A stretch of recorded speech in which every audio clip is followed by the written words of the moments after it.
خبر یہ ہے کہ army chief general Syed Asim Munir کی عام انتخابات کے کامیاب انعقاد پر قوم، نگران حکومت، الیکشن کمیشن اور امیدواروں کو مبارکباد۔ ISPR کے مطابق آرمی چیف نے کہا ہے کہ سیاسی قیادت کو ذاتی مفادات سے بالا تر ہو کر حکومت اور عوامی خدمت کو ہم آہنگ کرنا چاہیے۔ یہی جمہوریت کو فعال اور بامقصد بنانے کا واحد راستہ ہے۔ قوم کو انتشار کی سیاست سے آگے بڑھنے کے لیے مستحکم ہاتھوں کی ضرورت ہے۔ پولرائزیشن ترقی پسند ملک کے لیے موضوع نہیں، کہا حق رائے استعمال کے لیے آزادانہ اور بلا روک ٹوک شرکت جمہوریت کے لیے ان کے عزم کا ثبوت ہے۔ قانون نافذ کرنے والے اداروں کی قیادت اور اہلکار بے تحاشا مشکلات کے باوجود انتخابی عمل کے لیے محفوظ ماحول بنانے کے لیے ہماری سب سے زیادہ تعریف کے مستحق ہیں۔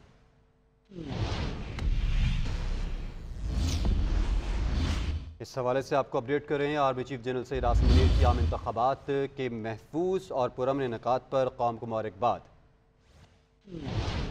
آرمی چیف کی انتخابات کے کامیاب انعقاد پر قوم، نگران حکومت اور الیکشن کمیشن کو مبارکباد۔ پاک فوج کے سربراہ کا قوم کے نام پیغام میں کہنا ہے کہ پاکستانی عوام کی اپنے حق رائے دہی کے استعمال کے لیے آزادانہ اور بلا روک ٹوک شرکت جمہوریت کے لیے ان کے عزم کا ثبوت ہے۔ قانون نافذ کرنے والے اداروں کی قیادت اور اہلکار زیادہ تعریف کے مستحق ہیں۔ قومی میڈیا، سول انتظامیہ اور عدلیہ نے انتخابی مشق کے کامیاب انعقاد کو ممکن بنایا۔ جنرل عاصم منیر کا کہنا ہے کہ جمہوری قوتوں کے نمائندہ متحد حکومت قومی مقصد بہتر طریقے سے پیش کرے گی۔ انتخابات اور جمہوریت پاکستان کے عوام کی خدمت کا ذریعہ ہے۔ آگے بڑھنے کے لیے مستحکم ہاتھوں اور ایک شفا بخش رابطے کی ضرورت ہے۔ پولرائزیشن اور انتشار 250 ملین آبادی والے ترقی پسند ملک کے لیے موضوع نہیں ہے۔ انتخابات جیتنے اور ہارنے کا مقابلہ نہیں، بلکہ عوام کے مینڈیٹ کا تعین کرنے کی مشق ہے۔ سیاسی قیادت اور ان کے کارکنوں کو ذاتی مفادات سے بالا تر ہو کر حکومت اور عوام کی خدمت کرنے کی کوششوں کو ہم آہنگ کرنا چاہیے، جو جمہوریت کو فعال اور بامقصد بنانے کا واحد راستہ ہے۔ آرمی چیف نے مزید کہا کہ جیسا کہ پاکستان کی عوام نے آئین پاکستان پر اپنا مشترکہ اعتماد ظاہر کیا ہے، اب تمام سیاسی جماعتوں پر فرض ہے کہ وہ سیاسی پختگی اور اتحاد کے ساتھ اس کا جواب دیں۔ جب ہم اس قومی سنگ میل سے آگے بڑھتے ہیں تو ہمیں اس بات پر غور کرنا چاہیے کہ